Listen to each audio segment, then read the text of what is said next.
تو یہ اس کا حق ہے۔ شریعت سے باہر ہو جائے اور وہ تکبر چاہنے لگے، اوروں کو ذلیل کرے اپنے آپ کو بڑا بنانے کے لیے، تو یہ اس کا جرم ہے۔ اور عزت کی طلب جانوروں میں بھی ہے۔ دو واقعے آپ کو سناتا ہوں، میرے اپنے گھر کے ہیں۔ ہمارے والد رحمۃ اللہ علیہ کو گھوڑے رکھنے کا شوق تھا، وہ کتے، السیشن کتے اور گھوڑے۔ ایک گھوڑا تھا سفید رنگ کا، اس کو ذرا سا وہ نوکر سوٹی مار دیتا، چھانٹا مار دیتا تو وہیں اکڑ کے کھڑا ہو جاتا تھا کہ جب میں چل رہا ہوں تو میں نے سوٹی کیوں ماری ہے۔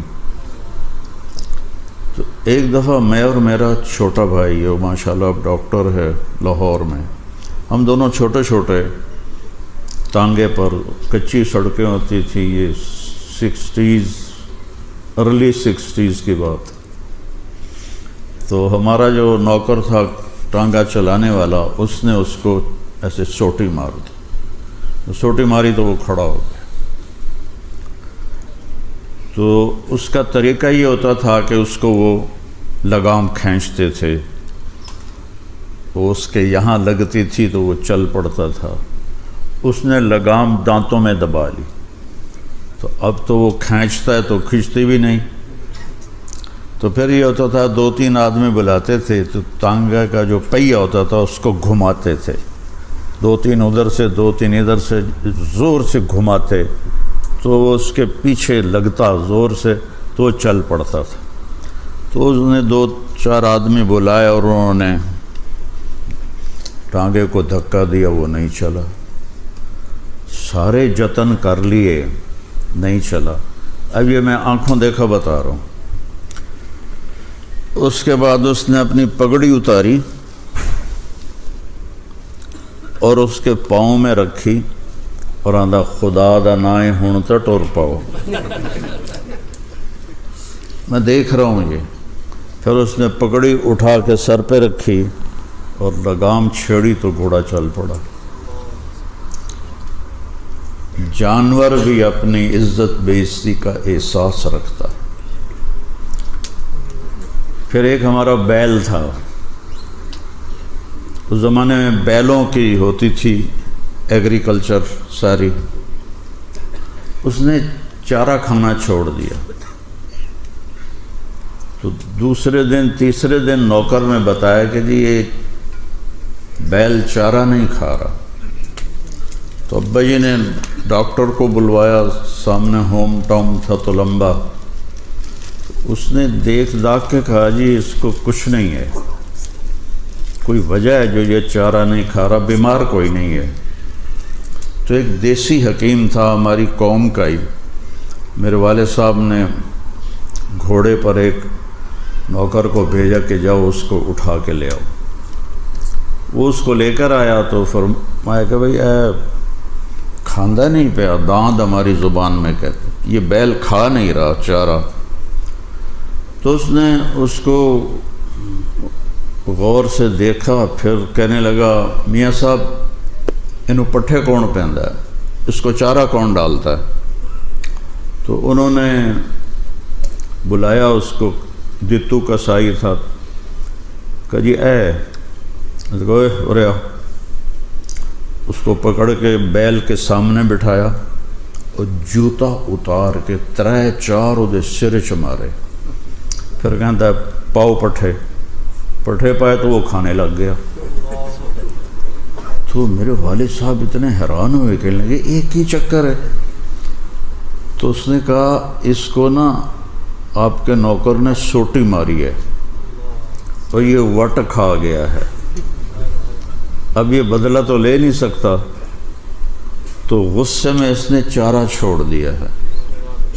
تو جب میں نے 2-4 اس کو لگا دیے لتر، تو اس کو پتہ چل گیا کہ میرا بدلہ ہو گیا، ہوں میں کھا لینا۔ تو یہ جانور میں بھی اللہ تعالیٰ نے عزت نفس رکھی ہے کسی کی عزت کو مجروح کرنا بہت بڑا گناہ ہے۔ تو آج کے دور میں ہمارا علم غلط ہو گیا ہے، ہم ساری عزت پیسے میں سمجھ رہے ہیں، پیسہ ہوگا تو بڑی عزت ہوگی، پیسہ نہیں ہوگا تو تمہیں کون پوچھے گا، پیسہ نہیں ہوگا تو تمہیں کوئی جوتے پہ نہیں لکھے گا، پیسہ نہیں ہوگا تو تمہارے بچوں کے رشتے نہیں ہوں گے، اچھا گھر نہیں ہوگا تو رشتے کے لیے کون آئے گا۔ یہ علم غلط ہو گیا، بالکل ٹوٹلی غلط ہو گیا۔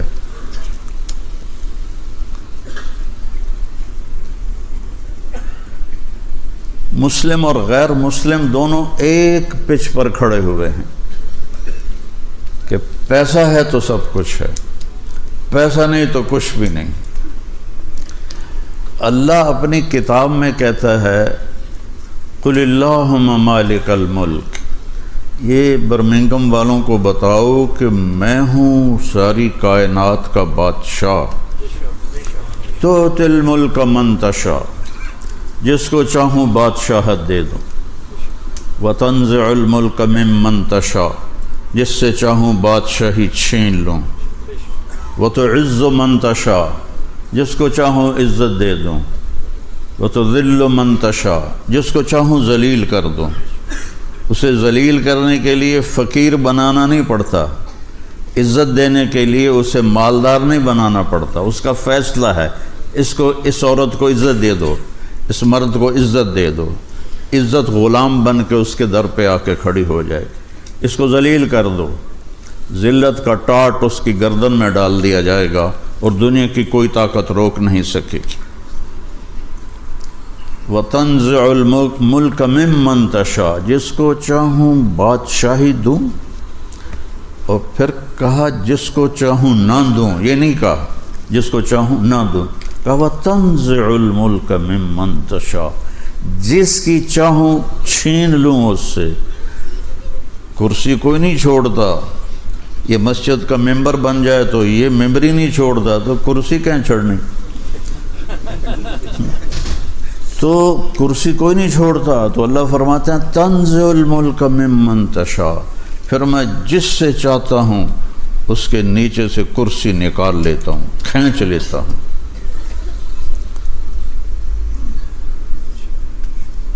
تو ساری کائنات پر اللہ بادشاہ ہے۔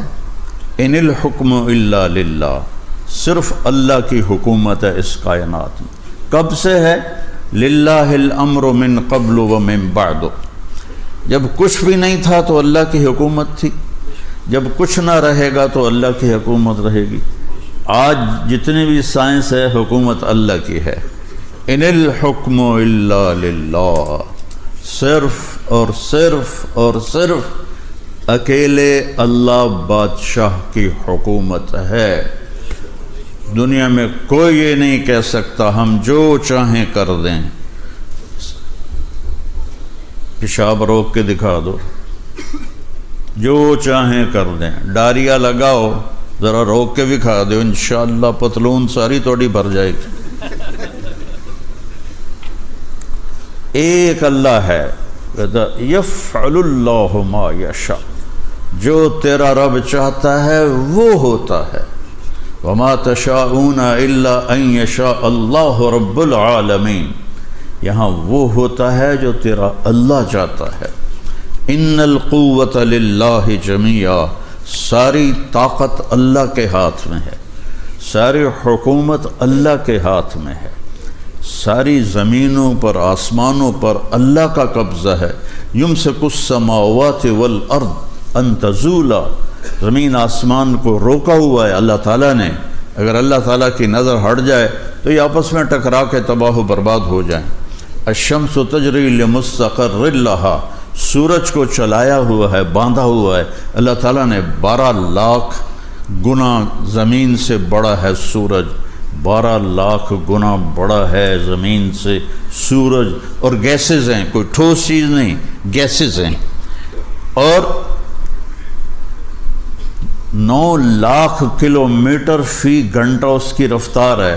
تمہارے یہاں میل چلتے ہیں تو 6 لاکھ مائل فی گھنٹہ اس کی رفتار ہے، اور وہ گیسز ہیں، اور اللہ تعالیٰ فرما رہا ہے لَلشَّمْسُ يَنبَغِي لَهَا أَن تُدْرِكَ الْقَمَرَ وَلَا اللَّيْلُ سَابِقُ النَّهَارِ، سورج میں طاقت نہیں ہے کہ اپنی جگہ سے ذرا بھی ہٹ کے دکھا دے، چاند میں طاقت نہیں ہے کہ گھٹنا بڑھنا روک کے دکھا دے، ستاروں میں طاقت نہیں ہے کہ رک کے دکھا دے، ساری کائنات تو دوڑ رہی ہے، وَكُلٌّ فِي فَلَكٍ يَسْبَحُونَ، دوڑ رہے ہیں، وَالسَّمَاءَ بَنَيْنَاهَا بِأَيْدٍ وَإِنَّا لَمُوسِعُونَ، ہم نے آسمانوں کو کھڑا کیا اور ہم اس کو پھیلا رہے ہیں، پھیلا رہے ہیں، پھیلا رہے ہیں، یہ پھیلتی جا رہی کائنات، پھیلتی جا رہی ہے۔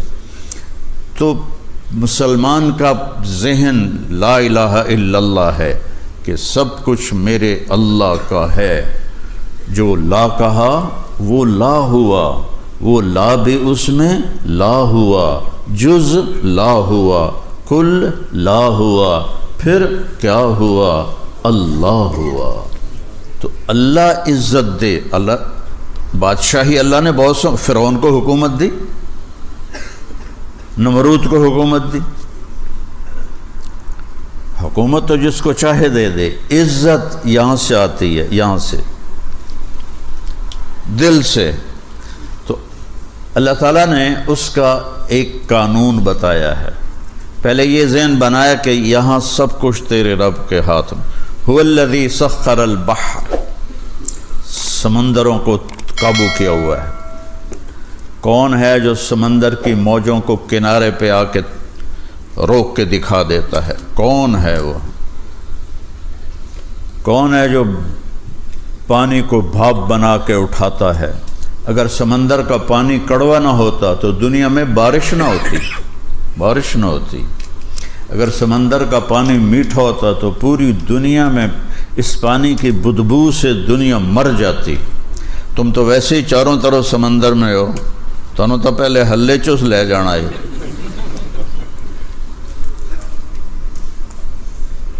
پانی اگر میٹھا ہوتا تو اس میں گندگی پیدا ہوتی، اس میں بدبو پیدا ہوتی، وہ بدبو تباہ کر دیتی سب کو۔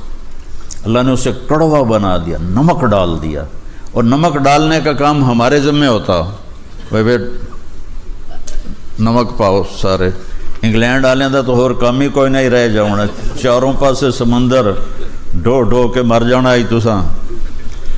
میں قربان جاؤں اس شہنشاہ پر کہ کیا اس کا نظام ہے کہ اس سمندروں میں نمک کیسے ڈالتا ہے۔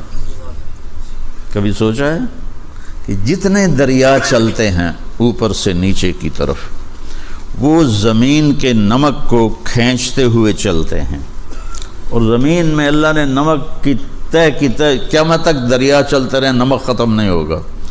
تو وہ زمین کے کناروں سے، زمین کے نیچے سے نمک کو کھینچتا ہے پانی دریا کا، اور ٹرکوں کے ٹرک، ٹنوں کے ٹن لے جا کر سمندر میں ڈال دیتا ہے، اور چاروں طرف سے دریا وہ نمک لے کر سمندر میں ڈالتے ہیں، جس کی وجہ سے اس کا پانی کڑوا ہوتا ہے، اور اس کی وجہ سے ہم محفوظ ہیں اور بارش ہوتی ہے۔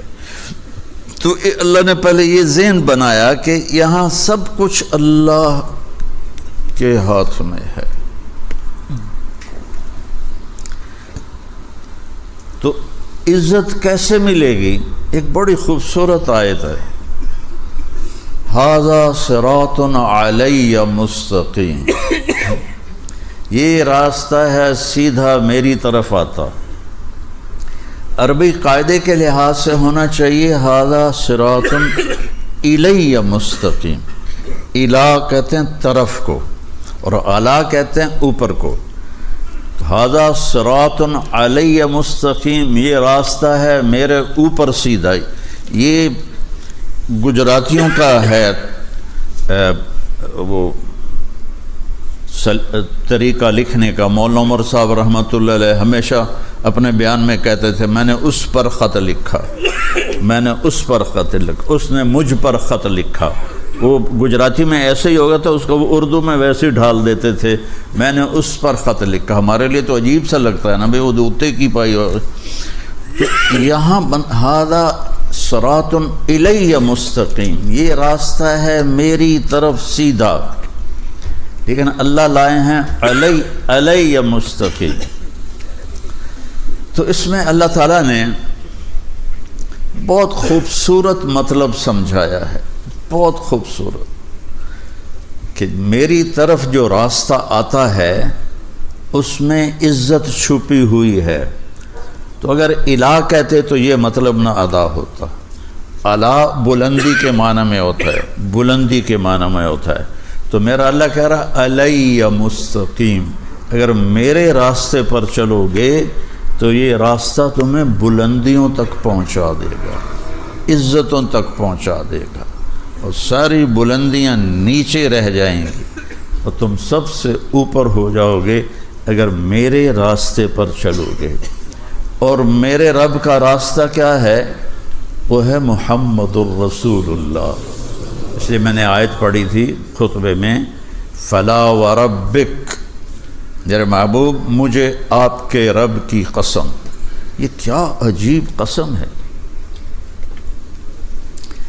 مجھے آپ کے رب کی قسم. ایسا لگتا ہے جیسے قسم اٹھانے والا رب کوئی اور ہے اور جس کی قسم اٹھا رہا ہے وہ رب کوئی اور ہے. مجھے آپ کے رب کی قسم ہے تو خود، لیکن انداز کیسا ہے؟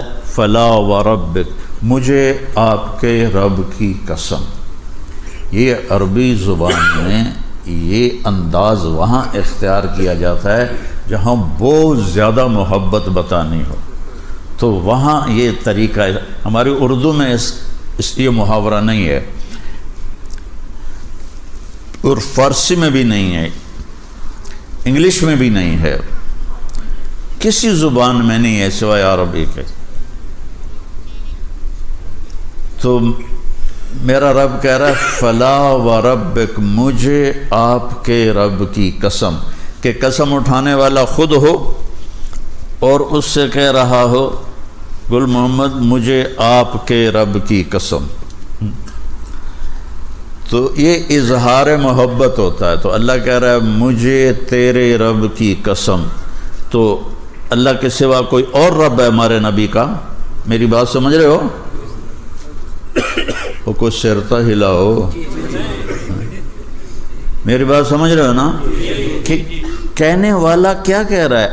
خود رب ہے، خود قسم اٹھا رہا ہے اور کہہ رہا ہے آپ کے رب کی قسم.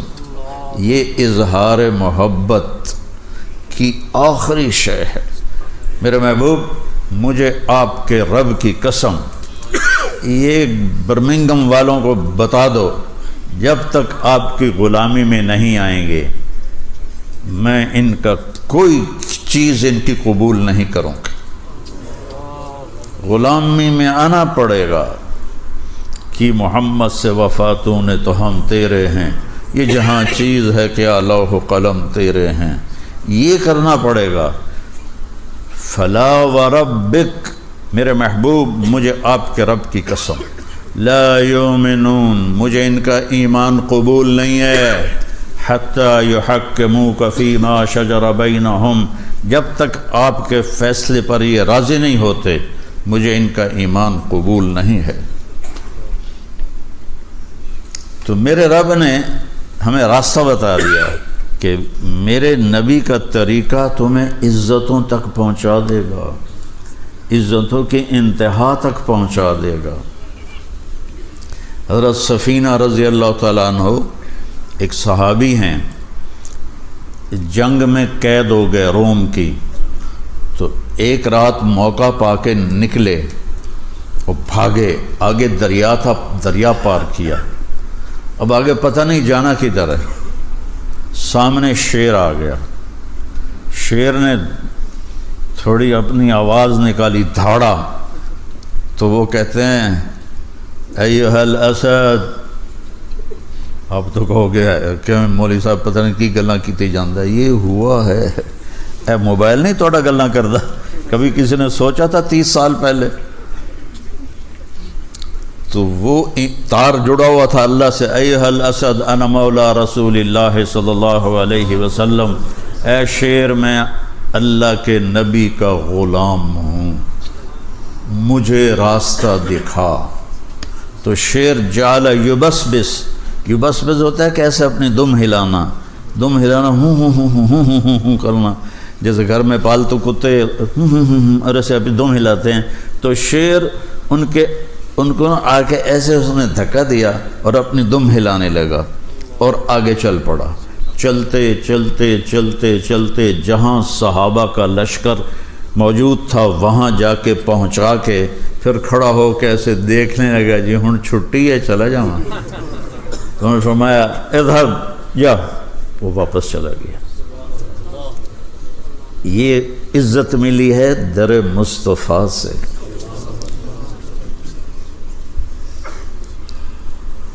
سمندر کے کنارے پہنچے، آگے دشمن ہے جزیرے میں، دارین ایک جزیرہ ہے، کشتیاں کوئی نہیں، اور کشتیاں بنائیں تو اتنے میں دشمن تیار ہو جائے گا جنگ کے لیے، تو کیا کیا جائے؟ علا بن حضرمی رضی اللہ تعالیٰ عنہ گھوڑے سے اترے، 2 نفل پڑھے، اور ہماری طرح نہیں کوئی لمبی دعا مانگی، 2 نفل پڑھے، یا علیم یا حلیم یا علی یا عظیم، 4 ناموں سے اللہ کو پکارا۔ اجزنا، ہمیں راستہ دے، ہم نے دشمن تک جانا ہے، تیرے لیے جا رہے ہیں۔ تو ایک دم سمندر کا پانی غائب ہو گیا، اور کہا سم اللہ وقتہمو، پڑھو بسم اللہ اور کود جاؤ۔ ابو ہریرہ فرماتے ہیں فسمینا، ہم نے کہا بسم اللہ وقتحمنا، اور ہم نے اپنے اونٹ سمندر میں ڈال دیے۔ فما بل الماء اسفل خفاف ابلنا، اور سمندر نے ہمارے اونٹوں کے پیر بھی تر نہ کیے۔